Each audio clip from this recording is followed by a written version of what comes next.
দর্শক, আপনারা একটা সার্টিফিকেট দেখতে পাচ্ছেন। এটা হচ্ছে ভুয়ো ডেথ সার্টিফিকেট। এই বাংলাদেশিরা এই ধরনের সার্টিফিকেট নিয়ে ভোটার লিস্টে নাম তোলে।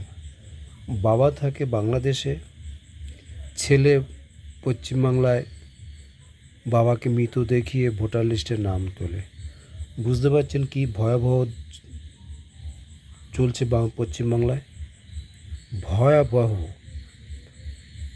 এই সার্টিফিকেটটা নদিয়া জেলার কল্যাণী হসপিটালের ডেথ সার্টিফিকেট। এবং আরও জানতে পেরেছিলাম যে ওখানে জন্ম সার্টিফিকেটও বিক্রি হয় বাংলাদেশিদের কাছে।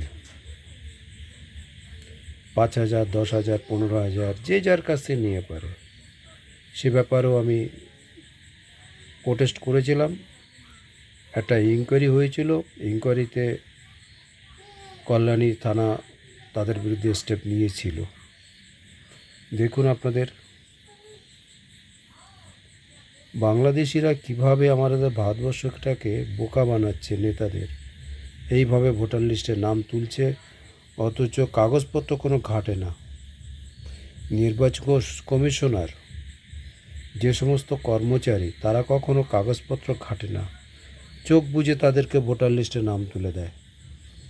ভুয়ো মৃত্যুর শংসাপত্র আপনারা দেখে নিন। জ্যান্ত বাবাকে মৃত করে ভোটার লিস্টে নাম তোলা হয় এইভাবে। বাবা থাকে বাংলাদেশে, এখানে তাদের ছেলে জালিয়াতি করে ভোটার লিস্টে নাম তুলছে। আপনারা দেখুন, আপনারা বুঝুন।